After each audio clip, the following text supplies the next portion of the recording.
और ये देखो, यहाँ पे आपको टेस्ट कोड डालना पड़ता है। यहाँ पे लगे हुए हैं पार्सल ट्रे में स्पीकर, और ये कुछ इस तरीके से लग जाते हैं। हाँ, ये वाला जो डिब्बा है, ये आपका ये डिब्बा यहाँ से खुल जाता है। ये बॉक्स आपका, ये देखो, ये रिमूव हो गया। Hello everyone, welcome back to the new vlog. मैं हूं शांतनु और आप देख रहे हैं क्लासिक मोंग के व्लॉग्स।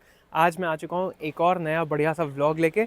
लास्ट वाले व्लॉग्स पे जो आपका रिस्पांस था उसके लिए बहुत बहुत थैंक यू। आपने बहुत प्यार दिखाया, बट एक रिक्वेस्ट है आप लोगों से, वो मैं अभी कर देता हूँ कि प्लीज़ सब्सक्राइब करा करो, क्योंकि बहुत लोग वीडियो तो देखते हैं बट सब्सक्राइब नहीं कर रहे हैं। इसलिए बहुत ज़रूरी है कि आप सब्सक्राइब करो। तो आज का वीडियो बहुत खास है। इस वीडियो में मैं आपको बताऊंगा कि मात्र 2000 से लेकर 2200 रुपये में आप अपनी क्विड का जो म्यूज़िक सिस्टम है उसको कैसे अपग्रेड कर सकते हो, इन्हांस कर सकते हो। बाकी भाई बीच बीच में क्लिप्स मैंने लगा दिए, क्योंकि जो स्पीकर का इंस्टॉलेशन है वो मैंने पहले ही करा दिया था। तो लास्ट तक वीडियो देखना, स्किप मत करना और सब्सक्राइब ज़रूर करना, क्योंकि ऐसे और भी वीडियोस इस चैनल पे आपको देखने मिलेंगे। और भाई जो स्पीकर लग रहे हैं वो अपने ये JBL के स्पीकर लग रहे हैं, 350 वाट के हैं, स्टेज 1 स्पीकर हैं। और इसकी MRP देख रहे हो आप 3690 है। कितने का पड़ा क्या पड़ा वो मैं लास्ट में बताऊंगा। बाकी ये स्पीकर लग रहा है, और यहाँ पे कटआउट लिया जाएगा 2 स्पीकर का और इसमें अटैच करा जाएगा। ये देखो भाई, मार्किंग ले ली गई है यहाँ पे स्पीकर के लिए पूरी।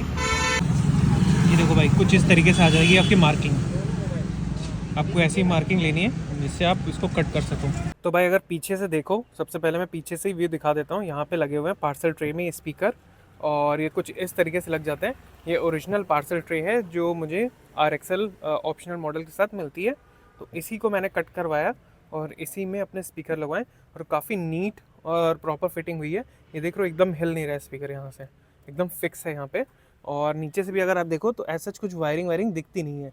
मतलब अगर आप बहुत नीचे से देखो तो ये वायरिंग दिखती है, बट इतने प्रॉपर तरीके से है कि इतना पता नहीं लगता है। अब नीचे से दिखाता हूँ कि मैंने क्या कराया हुआ है। यहाँ से एक कपलर ऐड करा दिया मैंने, ये वाला इधर राइट वाले के लिए और लेफ्ट वाले के लिए इधर। अब इस कपलर का क्या बेनिफिट है? इस कपलर का ये बेनिफिट है, इस कपलर को डिटैच करो दोनों तरफ से, और जब आपके पास ज़्यादा सामान हो तो ये स्पीकर सहित पूरी पार्सल ट्रे आपकी निकल आएगी। इसको आप अलग रख सकते हो, जिससे आपके पास पूरा बूट स्पेस फिर से बन जाएगा जब आप ज़्यादा सामान ले जाना चाह रहे हो और आगे सिर्फ 2 पैसेंजर हों। तो ये दिक्कत भी ख़त्म हो गई कि आपकी वायरिंग की वजह से ये ट्रे फंस गई। तो चलो आगे ले चलता हूँ और आगे से मैं दिखाता हूँ कि किस तरीके से ये वायरिंग करी गई है। हाँ भाई, तो अब हम आ गए हैं गाड़ी के अंदर, और अंदर ही है सारा मेन काम। और यहीं पे मैं बताऊंगा कि किस तरीके से आप पीछे स्पीकर इंस्टॉल कर सकते हो बिना वायरिंग कट करे और बिना मेन सिस्टम को ओपन करे। क्योंकि एक तरीका देखो जो ये होता है वो ये है, ये अपना म्यूज़िक सिस्टम है, इसको ओपन करके। तो पहले चलो मैं यही तरीका बता देता हूँ। तो जब आप अपनी गाड़ी को ओपन करते हो, मतलब इग्निशन ऑन करते हो, तो कुछ इस तरीके से आपके पास लोगो आएगा। हाँ, तो जब ये पैनल आपके पास आ जाता है तो यहाँ पे आपको क्लिक करना है सेटिंग पे। ये वो वाला कोड है, मतलब ये वो वाला तरीका है जैसे बहुत लोगों को पता होगा कि इसमें रियर स्पीकर डीएक्टिवेट होता है, उसको एक्टिवेट करना पड़ता है और उसके लिए कोड डालना पड़ता है। तो वहाँ तक कैसे पहुँचेंगे पहले मैं वो बता देता हूँ। और यहाँ पे सिस्टम पे क्लिक करना है। सिस्टम पे क्लिक करने के बाद सिस्टम वर्जन पे जाओगे आप। अब ये ध्यान से देखना कि कैसे यहाँ पे प्रेस करना होता है, क्योंकि ये मतलब इसमें हिडन होता है। जहाँ जहाँ आप प्रेस करोगे तो फिर वो कोड का एक्टिवेट होता है। तो पहले आपको ऊपर प्रेस करना है, फिर यहाँ प्रेस करना है, फिर इस कॉर्नर में, फिर सेंटर में, और फिर नीचे की तरफ। और ये देखो, यहाँ पे आपको टेस्ट कोड डालना पड़ता है। तो अभी जो अपना वर्जन चल रहा है 3.0.10.3, इस वर्जन का कोड अभी आया नहीं है। तो मैं अभी सर्विस सेंटर जाऊंगा, ट्राई करूंगा कि मुझे इसका कोड मिल जाए, तो यहाँ से भी एक्टिव करने का तरीका बता सकता हूँ। बट एक चीज़ है, इससे आपकी वारंटी वॉइड हो जाती है। तो अभी इसको बैक करता हूँ और मैं एक बार ये भी दिखा देता हूँ कि किस तरीके से वो वर्क करता है। जब आप वहाँ पे जाओगे तो आई थिंक यहाँ साउंड में जब आप आते हो, साउंड में नहीं सॉरी, यहाँ पे जब आप आते हो BALNFAD पे आते हो आप, तो जैसे ही आप रियर स्पीकर एक्टिवेट कर दोगे तो अभी ये पीछे की तरफ नहीं आ रहा है। तो आप इसको सेंटर में पीछे की तरफ कर सकते हो। तो वो जो एक मूवमेंट वाला फीलिंग आता है ना, मतलब साउंड का कि एक तरफ से दूसरी तरफ मूव हो रही है, वो चीज़ आ जाती है। बट हमें उन सब चीज़ों की कोई ज़रूरत नहीं है, ये पैनल आपका इंटैक्ट रहेगा। मैं वो तरीका आपको बताने जा रहा हूँ। तो भाई देखो, अपने नॉर्मली स्पीकर एक यहाँ होता है और एक उस तरफ होता है, 2 स्पीकर होते हैं। और जो आपके राइट वाला स्पीकर है जो आपकी ड्राइविंग साइड होता है उसकी वायरिंग एक तरफ से इधर से जाएगी, ये रिमूव हो गई।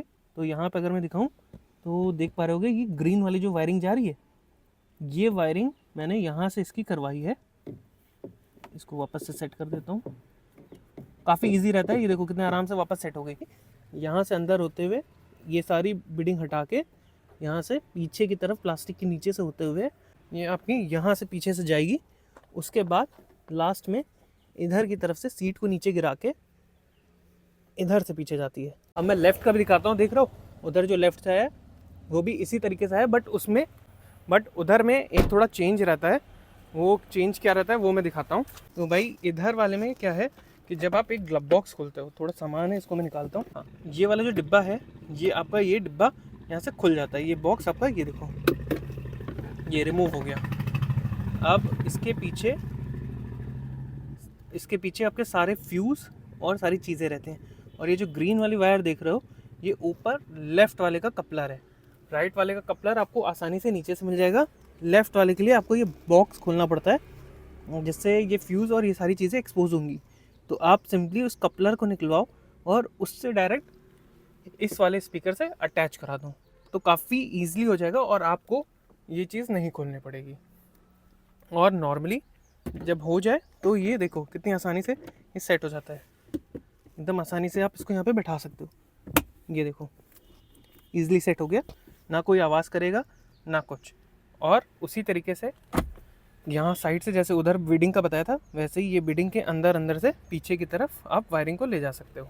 और एक चीज़ का और आपको ध्यान रखना है कि जो आप वायरिंग यूज़ करोगे स्पीकर को कनेक्ट करने के लिए कपलर से, वो काफ़ी अच्छी क्वालिटी की यूज़ करना। या तो आप अपने पास से लेके चले जाओ खुद से, अच्छी क्वालिटी की, अच्छी ब्रांड की, या फिर एक ट्रस्टवर्दी शॉप पे जाओ जो अच्छा सामान यूज़ करे। क्योंकि जिनके पास मैं गया था उनको मैं काफ़ी टाइम से जानता हूँ और पता था कि अच्छा क्वालिटी का सामान यूज़ करते हैं। तो वायरिंग अच्छी यूज़ करना, क्योंकि जो आप आग लगने की घटनाएं सुनते हो वो इसीलिए होता है कि वायरिंग गर्म होकर जल जाती है और गाड़ी आपकी आग पकड़ लेती है। बाकी अगर आपको नंबर चाहिए जिनके पास से मैंने काम कराया तो कमेंट कर देना, क्योंकि आप देख रहे हो स्पीकर पीछे उसमें ऊपर से जाली नहीं आती है JBL की तरफ से, तो उन्होंने जाली अपनी तरफ से लगा के दी और उसी प्राइस रेंज में सारा काम करके दिया। और भाई स्पीकर का साउंड चेक कराना तो बनता ही है। तो भाई अपना NCS का ये गाना प्ले करते हैं और पहले ड्राइविंग सीट से चेक कराऊंगा और फिर एक बार पीछे की तरफ से चेक कराऊंगा कि दोनों तरफ से कैसा आवाज़ आ रहा है। और बेस्ट साउंड के लिए ईयरफोन्स यूज़ करो तो बेस पता लगेगा। और साथ ही साथ कैसा साउंड लग रहा है वो भी कमेंट करके बताना, जिससे पता लगे कि आपको साउंड पसंद आया भी या नहीं। तो चलो बिना टाइम वेस्ट करे प्ले करता हूँ मैं साउंड, और मीडियम रखूँगा वॉल्यूम।